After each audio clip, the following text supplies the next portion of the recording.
Hello everyone, I am Vishal Singh Tanwar and you are on E Takshara classes. तो आप सबको पता ही होगा कि एफ कैट 2022 की नोटिफिकेशन आ गई है। So this video is totally based on AFCAT 2020 notification part 2 of examination that is to be held on September 19th and 20th. So in this video we will be coming on to all the 2020 FCAT 2 paper and their eligibility criteria, their vacancies and whatever doubts you have regarding the paper. So let's continue. So for this, it is the official notification from the Indian Air Force. It is stating about the AFCAT examination for flying branch and ground duty, technical and non-technical branches, NCC special entry, meteorological entry, etc. for courses commencing in July 2021. So basically ये वाली किस किस के लिए होगी ये आप सबने देख लिया है, ठीक है। Date for submission of online examination is 15 June 2020 to 14 July 2020. So अब इसको हम थोड़ा डीप में डिस्कस करते हैं. Let's move to next. सबसे पहले क्या आता है, अब देखो डेट ऑफ नोटिफिकेशन हमें 10th ऑफ जून 2020 को मिल गई थी, ठीक है। तो इसमें मेन इंपॉर्टेंट डेट्स याद करने वाली कौन सी है, एक तो पहले आपकी सबमिशन की ऑनलाइन एप्लीकेशंस की, it will be 15 June 2020 to 14th of July, यानी एक महीने का आपके पास टाइम है, आप भर सकते हैं, ठीक है, इसके बीच में. And do fill your application form before last date, because at times ऐसा होता है कि सर्वर में प्रॉब्लम आ जाती है, वहाँ पे सर्वर लाइक क्राउडिंग हो जाती है, तो उस करके कई बार फॉर्म रह जाता है. तो try to fill the form as early as possible. फिर आपकी दूसरी है इशूइंग ऑफ एडमिट कार्ड. अब एडमिट कार्ड हमेशा 15 दिन पहले इशू होते हैं, तो 19th एंड 20th को आपका पेपर है, तो 4th ऑफ सितंबर के बाद ही आपको एडमिट कार्ड इशू होंगे.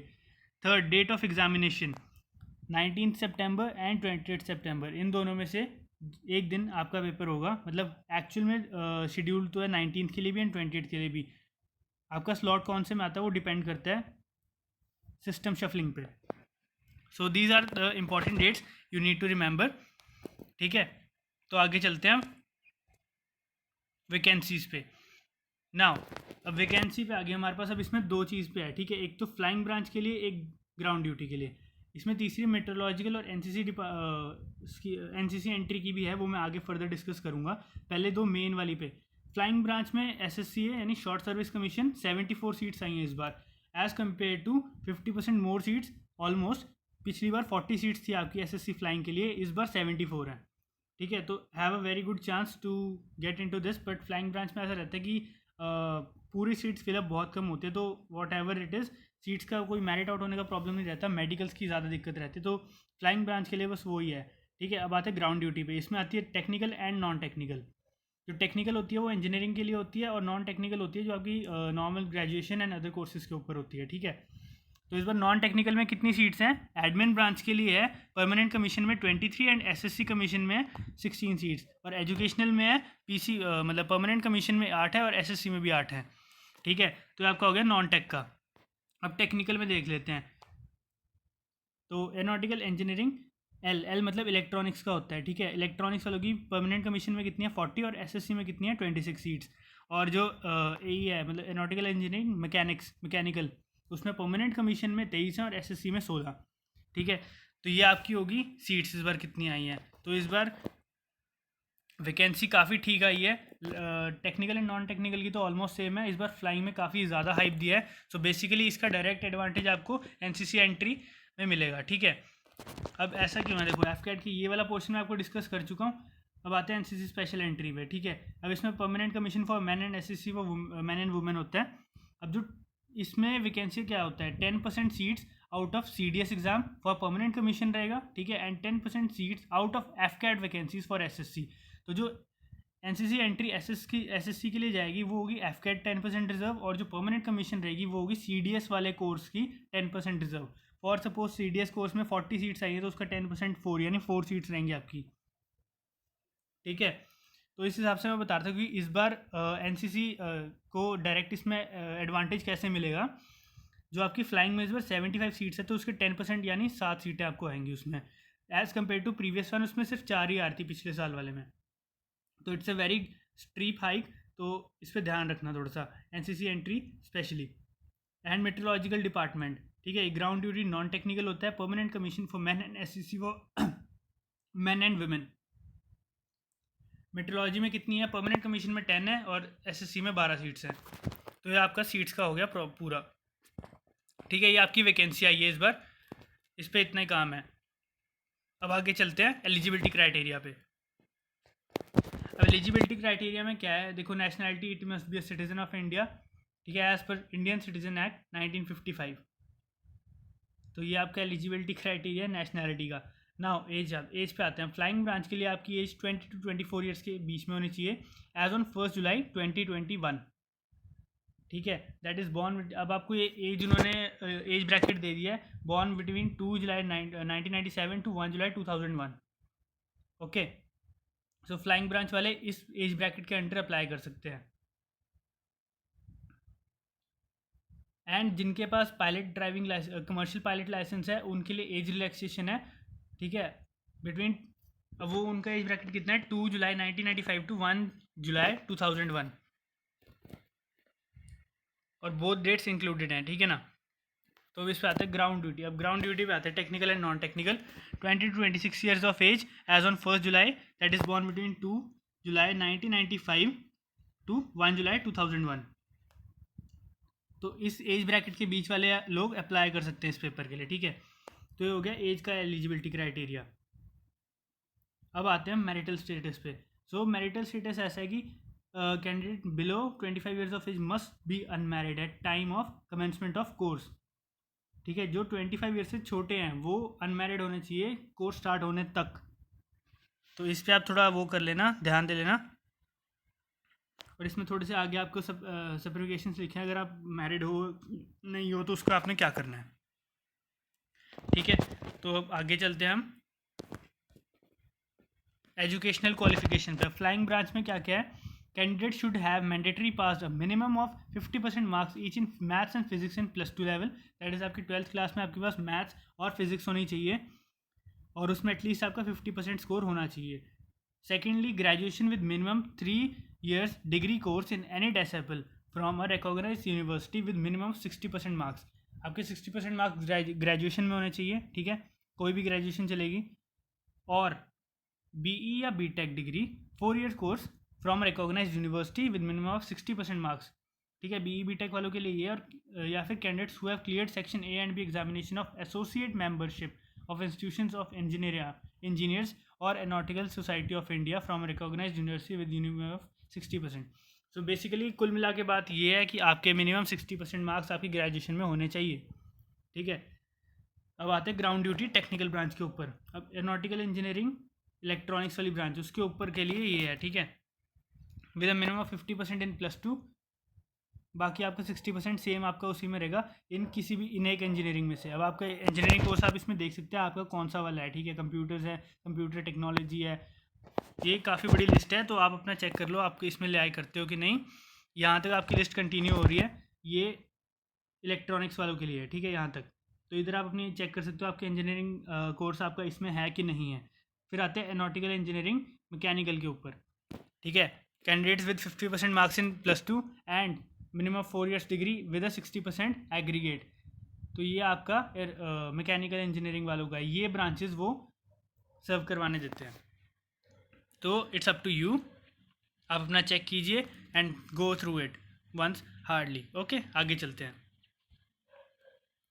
Now ground duty non technical branches. अब एडमिनिस्ट्रेशन में 10+2 graduate 10+2 and graduate minimum 3 year degree in a discipline from recognised university with minimum of 60% marks. तो एडमिनिस्ट्रेशन के लिए क्या है, आपको 10+2 के लिए वो 10+2 वाला क्राइटेरिया इंपॉर्टेंट नहीं है 50% का, बस आपके ग्रेजुएशन में 60% होने चाहिए। और एजुकेशन वाले में है 50% in any disciple post graduation में एंड 60% इन ग्रेजुएशन, ठीक है। अब इससे सीधी सी बात ये है कि जो एजुकेशन ब्रांच है उसमें आपके पास पोस्ट ग्रेजुएट डिग्री होनी चाहिए, ओके। अब आता है मेट्रोलॉजी का, उसमें post graduate degree in any science stream, mathematics, statistics, geography, computer application, environment science, applied physics, oceanography, meteorology etcetera. इन सब में से आप देख लीजिए आपकी मेट्रोलॉजी में कोई ब्रांच पड़ती है कि नहीं पोस्ट ग्रेजुएशन में, तो आप अप्लाई कर सकते हैं विद 55% मार्क्स होने चाहिए आपके, ठीक है।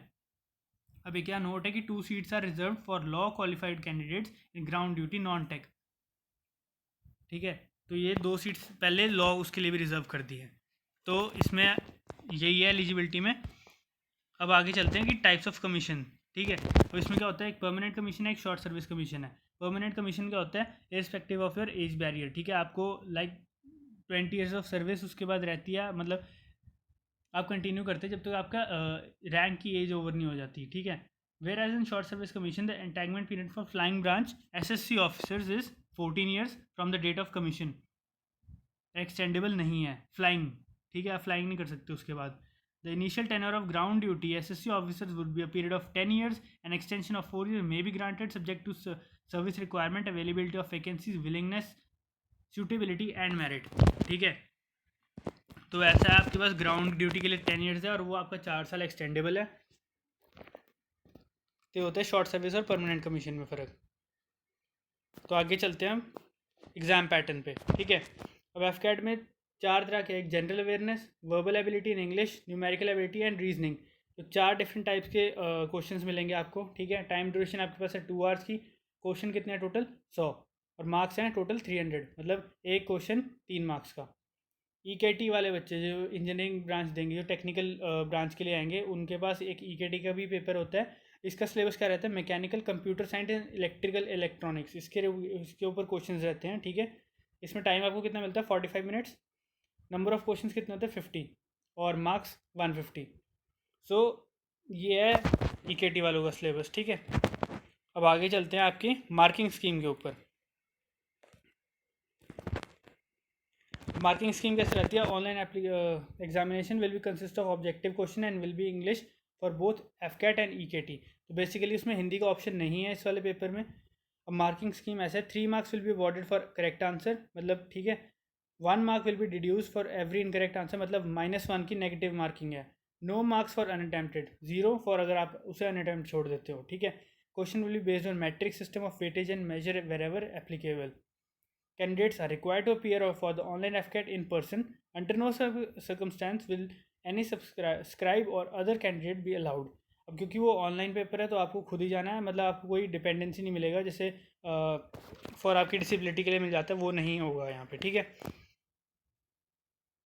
Air force have the description to fix qualifying marks. तो क्वालिफाइंग मार्क्स भी वही डिसाइड करते हैं, ऐसा नहीं है कि आप उसको पुराने किसी डाटा के ऊपर रिलाय करोगे। ठीक है, तो ये था मार्किंग स्कीम के ऊपर।